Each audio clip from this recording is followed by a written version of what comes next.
Hello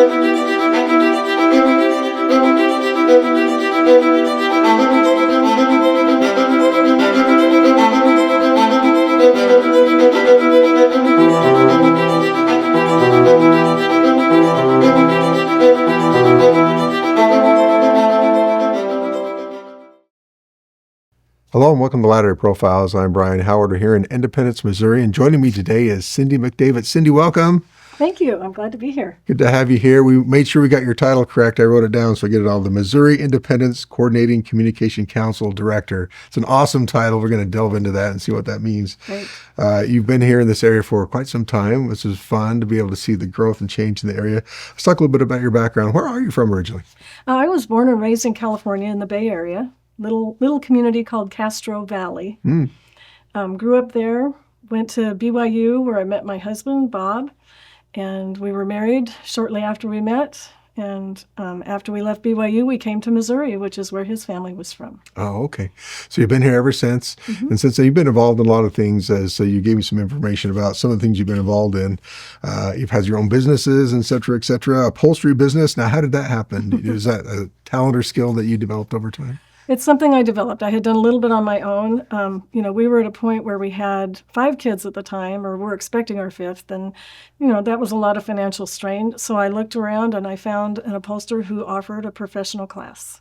And I took that class and just started. It was kind of scary, but it was really a blessing to our family and provided the income that we needed, especially when my husband went through a long period of illness. Oh. We had a source of income, and that was incredible. So you still be able to use those skills today, or have you passed those on to someone else? I have one daughter who tinkers with it. I really don't have the ability to do it anymore. The space, the vision that I need. Yeah. You've been really adventurous. A computer programmer, did some training, technical project manager. Tell us about you were able to take things on, learn new things? Sure. So at the point that our kids were all leaving home, I really, upholstery was hard physically. And I had started playing around on the computer. My brother actually sent us a computer for Christmas, and one that he had put together. This was around, 1999. And it fell apart on the way to Kansas City. And so, he was on the phone with me telling me, now take this apart, take those screws out, unplug that. Our kids came home, they knew he had sent it, and I had my sleeves rolled up, and I'm at the kitchen table with computer parts everywhere, and their reaction was, "Mother, what are you doing?" Because they knew I knew nothing about them. But, it got me hooked. I went back to school, got an associate degree in computer programming and database management, and started a new career. Wow. So what did that entail? What kind of things did you do? Well, I worked for a company called DST Systems, which has since been bought out. I was in the Lotus Notes development department. Oh, wow. We developed applications for Lotus Notes, and I worked on one in particular that handled inquiries from stockholders for a company that we had bought out and automated the processes of replying to them. So you've since retired from those things, but you certainly have not retired. You're involved in lots of things. I don't know how I had time to work. Well, let's talk about, chair of the Greater Kansas City Interfaith Council. Let's talk about that, and then a lot of the different opportunities you have as part of your very lengthy title. Sure. So when I came into this position in 2009, I looked into joining the Greater Kansas City Interfaith Council, and they were very open to having a member of the Church of Jesus Christ of Latter-day Saints join their council. I eventually became the vice chair for about 4 years, and then the chair for a couple of years, and just built a lot of great relationships with people from faiths that some of them you would be familiar with, some you would have never heard of. But it's just been a great opportunity for the church to collaborate with other faiths. What kind of things do they do? What's the goal of the council? The goal of the council is to build the most welcoming community for all people. And so, we're involved in, different events. We attend events. We have speakers that go out and speak about different faiths and their practices. Each month we have a meeting where someone shares about their faith tradition, and the public is invited. Not a lot attend, but we come to understand each other's faiths, which is a great thing. I was wondering about that. So often, because we just don't know about other faiths, and we tend to not be as welcoming, I suppose. This has been very helpful to be able to better understand different faiths. And I imagine as you work together, y'all get along probably pretty well. We do. We are great friends, and it's wonderful to see each other and get together. Since COVID, we do a lot more on Zoom, and attendance is actually better on Zoom. So we get together a few times a year. We hold, a big event called Table of Faiths, where each faith has a display table and people come to eat, and just usually a program and awards given out to people who are especially active in interfaith work. What have you seen? We see some numbers about, especially the younger people, not as involved in faith. What have you seen here? Is people still very interested in faith, despite whatever religion it happens to be? I think this is a pretty religious community overall. I think many churches are seeing that happen, that the younger generation is not fully engaged. I think, I feel like within our church, I think there's somewhat of a problem, but I think our youth are much more engaged. And as we've met with other faiths, some of them have expressed interest and kind of envy of our missionary program, where our young people at that critical age go out and preach the gospel. And, I think that has just a tremendous effect on building our youth, building their faith, helping them to come home and remain active. And I know it's not 100%, and that's sad, but it is something that really helps us, I think, to hold on to our youth. Yeah. Tell me about this Coordinating Communication Council. How does it function? What do you do? All right, so we have a council at the Coordinating Council level, which is the 8 stakes that are in the Kansas City area. I meet with my core group each week, and we talk about the various things that are going on. Each stake has their own coordinating or their own communication council, and so they manage their own area, building those relationships. We tend to focus on higher level relationships, like the mayor of Kansas City, for example. 5 of our stakes have members in Kansas City, and so we manage that relationship and try to build the relationships with the leaders of the city of Kansas City.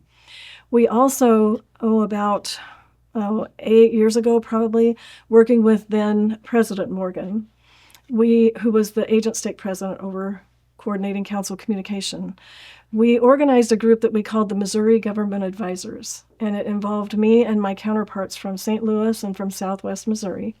And we gathered together first in person and then on Zoom, and a few people who are well connected in the state, and started trying to build statewide connections and focusing on the governor, lieutenant governor, secretary of state, those different statewide leaders.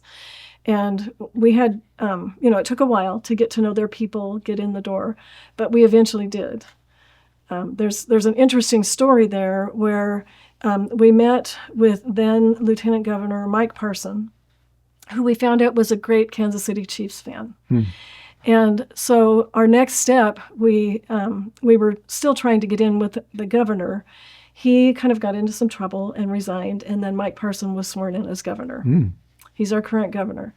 And we arranged a dinner, this was in 2019, where it was with Andy Reid and his wife and some friends from the church. And so there were 4 couples from the church, including Andy and Tammy Reid, and then the governor and his wife, 3 hours at the governor's mansion for this dinner. And Elder Gifford Nielsen was the area president at the time, and he attended with his wife and bore testimony of the Savior. Governor Parson is a religious man himself, and so he appreciated that. And one thing he said was, if ever there's a disaster in Missouri, the church stands ready to help. And 5 days later, Jefferson City, the capital, was hit by a tornado. Right. And so we were able to make good on that promise.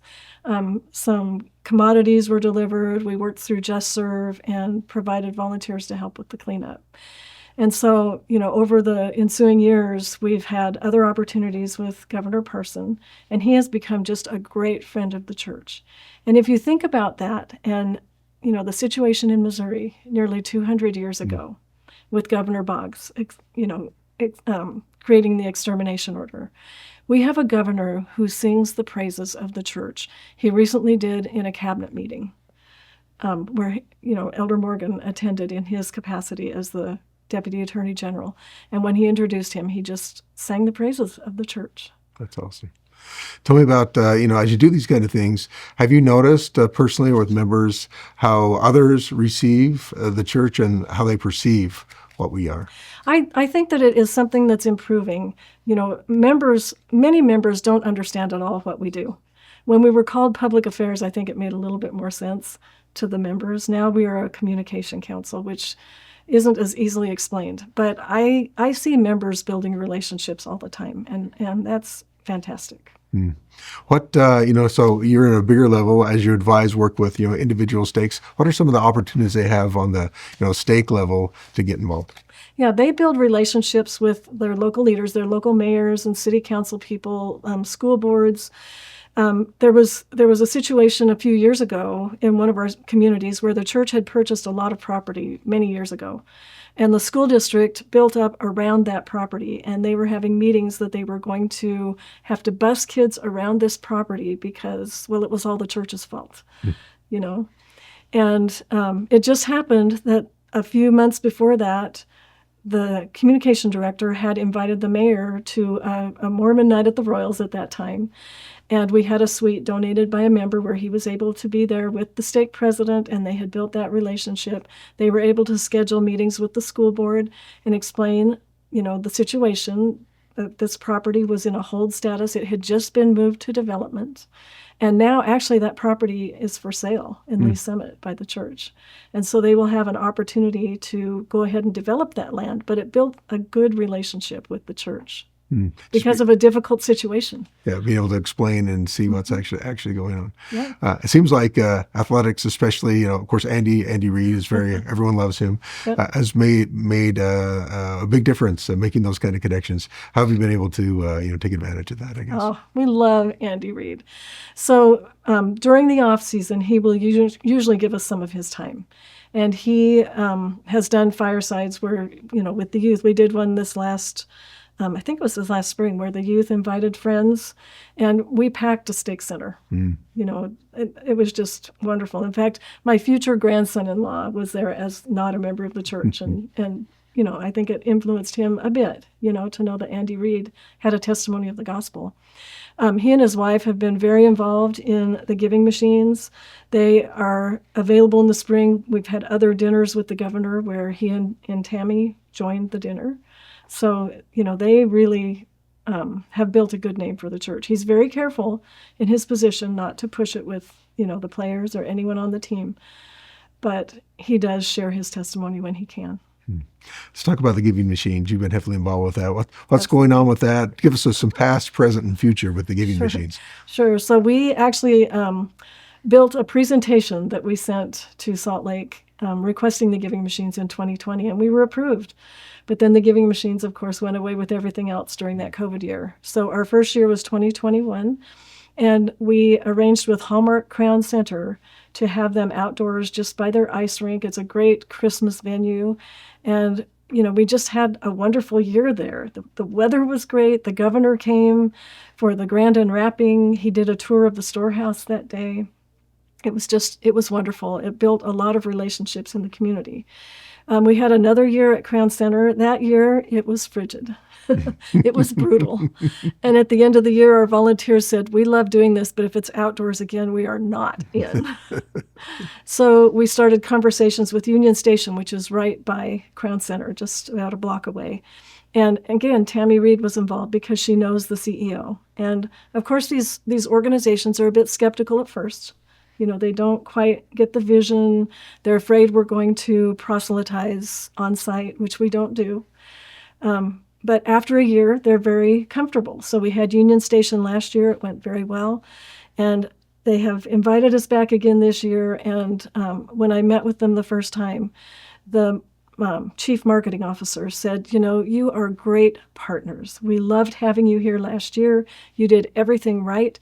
We hope you'll keep coming here. We love you." And gave me a hug, which was It was almost unprecedented, because of the not resistance, but the hesitation at first. So it's built friends in good places.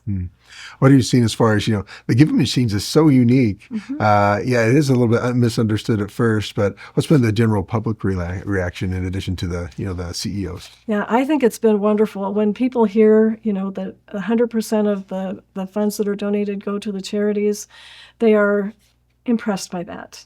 We usually get great media coverage at about 5 o'clock in the morning on the day that we unwrap, but, we're willing to be there whenever. The media loves us. It's just a great opportunity with the community. People will come and say, oh, I saw that on the news. We've had very little, I've only heard of one negative reaction. So. That's interesting. I was going to ask what people come when they're actually doing it. What kind of things do they say? And most have a pretty good time. Oh, yeah. They do. That sounds fun. Yeah. Tell me about this workforce development. Sure. Jeff Stitt, our good friend, was telling us about that. Yeah. So that has been one of the really incredible things that has developed. Several years ago, the area presidency decided that they wanted to do something they called the Focus City Initiative. And they wanted us to talk with community leaders, find out what things keep them up at night. What are their top concerns in the community? And we found out that it was violence and job security and poverty, those kinds of issues, which you would expect in a sizable city. And so we started looking around for organizations that actually address that. The instructions we received were they didn't just want a bigger, better food drive. They wanted to do something that made a difference. And after a number of months and maybe even a year or so of investigating, we found the first organization we found was one, at the time they were called the Grooming Project, but I like their new name, which is Pawsperity, P-A-W, Sperity. Okay. And they teach dog grooming to people who have been homeless or are in real depths of poverty. And they provide the wraparound services so that they have the ability to succeed. And I think their success rate is about 90%. Wow. And they end up, after about 6 months, with a job that will earn them a living wage, which is incredible. Yeah. And when we first went to the Welfare and Self-Reliance Department with this proposal to help them with the wraparound services, their initial reaction was, stop talking to me about dog grooming. and we said, no, this isn't dog grooming. It's helping people get a skill where they can actually support their family. And it has become one of their favorite projects to help with Pawsperity. Yeah. And then moving on, we found Community Services League. They help people with medical training, and I believe it's truck driving. And also Goodwill Industries, which I didn't realize even that Goodwill did workforce development. All we know is they have thrift stores. Yeah. But they help people with manufacturing skills and computer skills. And so we've helped all three of them through the Church Welfare and Self-Reliance Department to provide wraparound services to help these students have the basic needs that they need in order to succeed. And it's been incredible. And what we've heard is that other areas have not been able to find those kinds of organizations. And so these are models for how we can really, as a church, help those in need in a real significant way that changes lives. Yeah, that's amazing. Taking the next step, not just helping out immediate needs, but long-term needs. That's really great. That's great. Well, let's shift gears a little bit. I want to talk about something more personal for you. Sure. You discovered at some point in your life that something's going on with your vision. That's correct. So about 24 years ago, I was diagnosed with macular degeneration, early onset. Hopefully that's obvious that it was early onset. And things stayed fairly stable. I noticed some little things along the way. I've, received care all along the way. Several years ago, I had to stop driving at night, which was a little bit of a limitation, but my husband helps. And then about a year and a half ago, well, actually back up, about 5 years ago, I lost the central vision in my left eye. But the brain is an amazing thing that Heavenly Father created. And the brain eventually adjusted to where it really, I didn't notice it. I almost kind of forgot about it until about a year and a half ago, I started losing central vision in my right eye. Oh. So I have lost about 3/4 of the area. I have kind of the, if you look at it, kind of the northwest quadrant of vision. of the central vision. And so I can see you sitting here, but looking at you, I'm not seeing, one of your eyes and your nose and your chin and, half of your tie. So it's a little bit limiting. And the vision that I do have in that eye, the central vision, I reached a point I was seeing about 2100. 2200 is legally blind, which is this eye. I've recently had cataract surgery, and it was wonderful. The last time they tested, I'm seeing 20/60 in this eye. And I'm receiving injections monthly, like Elder DeFeo said in conference. He's receiving them as well, I assume, for the same thing, hoping to slow the progression. But the eventuality is that without other medical advancements, I will lose central vision in that right eye. What a challenge! What a challenge! How was that? Impact you? Obviously, aside from the vision, what impact has this had on your life? Yeah, so I have I limit the distance that I drive from home. I drive maybe 5 miles from home, which does include church and the temple. And my husband drives me. He drove me here today. I was at the temple serving, and a young woman came in, and it was time to be loading a session. And I said, "Are you going on the endowment session?" And she came up and said, "No, I'm doing initiatory, Grandma." Oh, no. So, those things come up. I often don't recognize faces. I didn't recognize my daughter one time. My husband was walking toward me out of context. Both were out of context. I didn't recognize him until he got close. So that part is difficult. Sometimes people that I've known a while, I just have to say, "I'm sorry, I have vision loss. Could you tell me your name? I know that I know you." And people are very kind. So, that's been an impact. Within my calling, much of what I do is at my laptop, but it's no longer big enough. So I have a 27-inch monitor sitting there with, very low resolution so that I can actually read things. And things take a little longer, but that's okay. I feel like we are here to have joy. We're here to be happy. And I feel like those things are choices to a certain extent. We have to look for joy. And I find joy. I can sit here and think, I can see most of everything in this room. The part that I'm missing, yes, it limits sometimes how I do things. But it's all good. Heavenly Father has blessed me. I've had 24 years of good vision. That's awesome. Great to have. As President Nelson said, it's how we perceive things, right? I actually have that with me. I printed it up. There was a meme on Facebook with a pair of glasses, and it had that statement where it's not really, what's happening around you. It's what your focus is. Yeah, what's your focus? That's the quote. Yeah. As you reflect back, all the things you've been able to do, you obviously see the hand of the Lord prepare you as you move through. Absolutely. Tell me about that and what you've seen upon reflection. Oh, even as recently as this past week, we have a dinner this evening planned by Family Search or organized by them. We have, worked to bring in community members. It's a dinner for 50. And about a week ago, I think we had 23 RSVPs. And we just, had to follow the Spirit for who we needed to invite and how we needed to follow up. And as of this morning, we have 50 people coming to this event. This is the Lord's work. We just play a small part in it, but it is His work. And when I orient a new communication director for a stake, at the end of it, I show one slide with a man sitting on the couch, a couch potato with his remote, and another one from our Kansas City Temple run with people running.